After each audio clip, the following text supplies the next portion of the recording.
Сәлеметсіңдер ме оқушылар, біздің бүгінгі тақырыбымыз жусан иісі әңгімесінің сюжеттік желісі.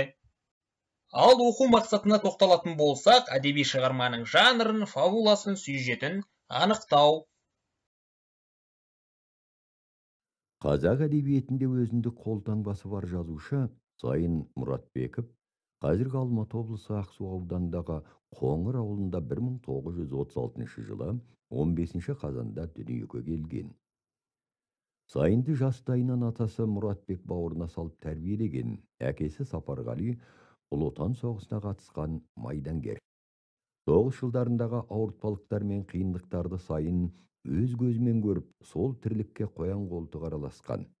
Сондықтан да шығармаларының шынайы да тартымды, өмірмен қабыса байланысып жатуын осы негізден деп қарастыру керек. Жазушының жусан иісі, жабайы алма, өл ара сияқты біртума шығармалары қалың оқырманның көңілінен шыққан әйгілі шығармалар. Жусан иісі 4 бөлімнен тұрады. Жусан иісі шығармасы Екінші дүниежүзілік соғыс кезіндегі ауыл тіршілігін, ел басындағы ауыр жайтты, сұрапыл соғыстың зардаптарын танытады. Осы жағдайдың бәрі жетім бала Аян тағдырымен тұтастырыла көрініс табады.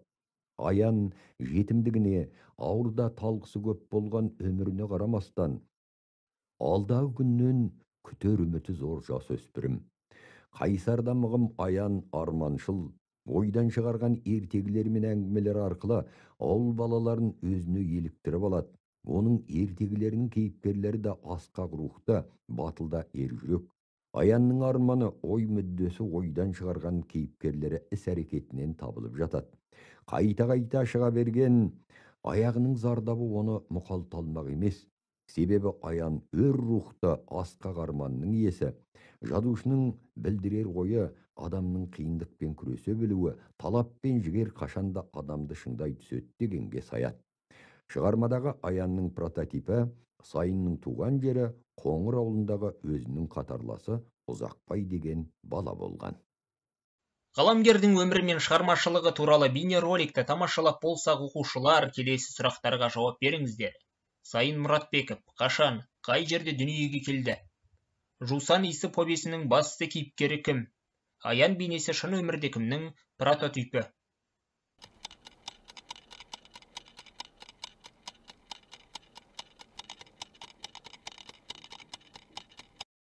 Жусан иісі. Алыста қалған балалық шағым. Ойымнан жарғақ сары тоны қаудырлаған, тобықтайған сол аяғын сүйрете жүгіретін, шілбейген арық ақсақ қара бала бір кетпейді. Көзімді сәл жұмсамақ, шуылдаған балалардың ең соңында сол аяғын жер сыпырғандай көлденең сүйретіп, ес қалмай далбақтай жүгіріп келе жатқан Аянды көргендей болам.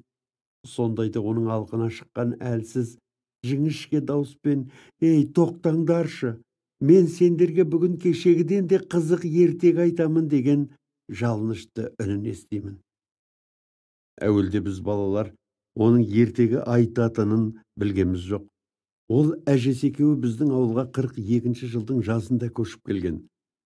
Мал дегеннен тек бұзаулы қоңыр сиыры бар еді. Аянның әкесі майданға аттанып, туған анасы содан 2 ай бұрын қайтыс болыпты. Біздің ауылда әжесінің жамағайын төркіндері бар екен. Соларды сағалап келсе керек. Біз балалар көшеде 2-ге жарылып ап, қағазға топырақ орап, бұрқылдата лақтырып, атысып ойнап жүргенбіз. Ары өтіп, бері өткен кемпір шал: «Желкен қиылғырлар-ай, соғыс аздай бұл атысып ойнады дегенді қайдан шығарды осылар? Басқа ойын аз бей» деп ұрсып қуып тастайды. Бірақ олар кетісімен қайта жиналамыз, қайта атысамыз. Желсіз тымырсық күнде бұрқылдаған май топырақ тұманша қалқып, шаңытып тұрып алады. Жуық арада сейілі қоймайды. Соның арасында тұншыға жүріп, көзіміз ғана жылтырап, бір-бірімізге оралап ұмтыламыз. Ойынның осында бір қызық шағында біздің атаман Садық кіл тоқтай қап: «Ей, анау кім ей?» деген. Бәріміз сол нұсқаған жаққа қарадық. Анадай жерде шолақ жең ақ жейде, тізеден жоғары қысқа қара шалбар киген, кекіл шашы бар, мұнтаздай таза бір бала тұр екен. Біз қараған кезде Ол өзінше әлдеқандай боп кейтиіп, екі қолын қалтасына сап, шіреніп қойды. Ойынды тастай сала бәріміз бірдей топырлай жүгіріп, әлгінің қасына келдік. Адам көрмегендей бір-бірімізді кимелеп, қоршалай тұра қалдық. Үстіміздегі киімнің кімдікі қара, кімдікі ақ екенін біліп болмайды. Баттасқан шаң топырақ. Шетімізден ит талағандай алым-жұлым, алқа-салқамыз. Бұл кім-ей? Қайдан келген-ей деп, бірімізді біріміз түртпектей береміз. Өзіне бастан аяқ шұқшия қарап шықтық. Ол да сынағандай әрқайсымызды бір-бір шолып өтті. Біздің ұсқынсыз түрімізге көңілі толмаған сияқты шолақ танауын тыржитып қойды. Қоңырқай жүзі тершіп, маңдайындағы біркелкі етіп қиылған кекіл шашын үрлеп тұрды. Кекіліміз жоқ бізге, оның сол қылығының өзі кереметтей сүйкімді көрініп, қызға қарадық. Оқушылар Жусан иісі повесінен жаңа ғана үзінді тыңдадыңыздар. Сол тыңдаған үзінділеріңіз бойынша төмендегі тапсырманы орындаңыздар. Берілген сұрақтарға 3-4 сөйлеммен жауап беріңіздер. Бірінші сұрақ: повес қалай басталады? Екінші сұрақ: балалар аянмен қалай кездеседі? Енді оқу тапсырмасына кезек берейік. Оқулықтағы Жусан иісі повесінің үзіндісін оқыңыздар. Шығармаға сюжетті композициялық талдау жасаңыздар.